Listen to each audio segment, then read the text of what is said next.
Assalamu alaikum. Today's question is, why am I not happy?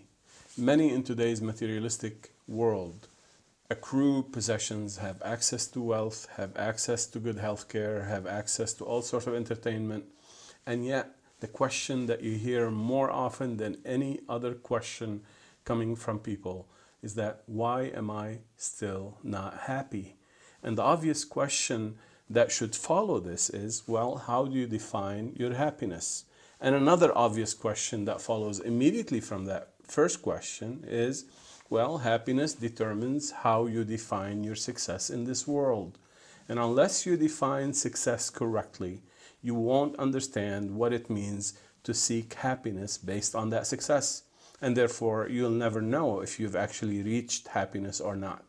So as we look around, we recognize that material wealth and material possessions and material pleasures in general do not bring happiness.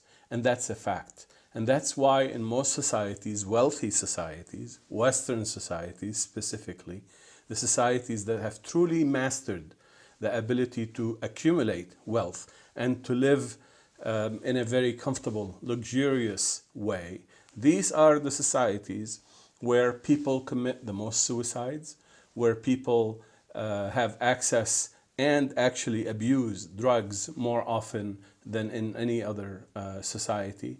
They abuse alcohol, they waste their time, and they have a famous saying of killing time, doing some activities to kill time. And the ultimate, of course, the ultimate killing of time is suicide. Unfortunately, we won't be able to resolve this issue unless we first understand what does Allah subhanahu wa ta'ala guide us as to the definition of success in this life. So we look through Surah Al-Kahf. Allah subhanahu wa ta'ala gives us an indication to this aspect. In Surah Al-Kahf, Allah subhanahu wa ta'ala says, قُلْ هَلْ نُنَبِّئُكُمْ بِالْأَخْسَرِينَ أَعْمَالًا الذين ضل سعيهم في الحياة الدنيا وهم يحسبون أنهم يحسنون صنعا. Allah subhanahu wa ta'ala is telling us, say, shall I tell you about those who are the worst losers?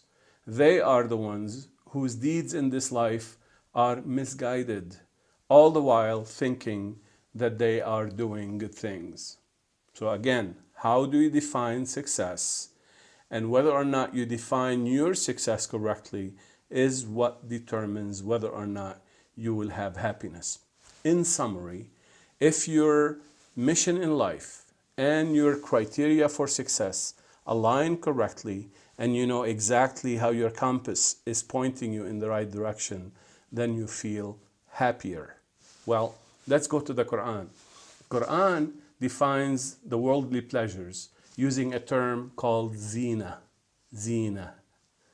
Zina is decoration, and it's like someone traveling a long distance and then he decides to stop for a couple of days to resupply his provisions or to resupply what he needs in terms of water or clothing or whatever basic needs he needs for the rest of his journey. And then he gets distracted and starts collecting and gathering decorations. Well, you're not staying here very long. Why are you so preoccupied with all of these decorations? Why aren't you actually preparing for the rest of your trip? If your compass is pointing correctly, then for sure your mission and your activities will align and you feel a lot more satisfaction. As a matter of fact, this is exactly the word that the Quran uses to define the state of pleasure in this life. The Quran does not use the word happiness per se. The Quran uses a word rida, the word rida, which is joy. And rida is a little bit more than regular joy. Joy at the level of depth, the level of satisfaction that can only be permanent inside. So when Allah subhanahu wa ta'ala talked to Prophet Muhammad sallallahu alaihi wasallam, he told him in Surah Ad-Duha, Allah subhanahu wa ta'ala said, وَلَلْآخِرَةُ خَيْرٌ لَكَ مِنَ الْأُولَى وَلَسَوْفَ يُعْطِيكَ رَبُّكَ فَتَرْضَى. This is the ultimate state of satisfaction that Allah subhanahu wa ta'ala promised Prophet Muhammad sallallahu alayhi wa sallam in this life. Of course, in the hereafter too. So, the translation is, indeed, the latter life is best for you, and your Lord shall give you, meaning also in this life, enough to ensure that you are joyful, that you are experiencing joy. Now, am I talking about avoiding worldly possessions and hard work and avoiding all sorts of worldly pleasures? Of course not. I'm talking about true contentment and joy and satisfaction and deep appreciation for whatever Allah subhanahu wa ta'ala provides you. Of course, I'm not speaking against working hard. As a matter of fact, if you have the talent for making a lot of money, a lot of honest, halal money, legal money, that's great and that's wonderful. The point is, never allow your possessions to own you. Make sure that you own your possessions, not the other way around. Make sure that you control your drive to accumulate wealth, not the other way around. Make sure that your worldly pleasures and your worldly goals do not become addictions, because by creating addictions for yourself, you become enslaved. You become a subservient person to those needs instead of the other way around. I have a friend who is very wealthy.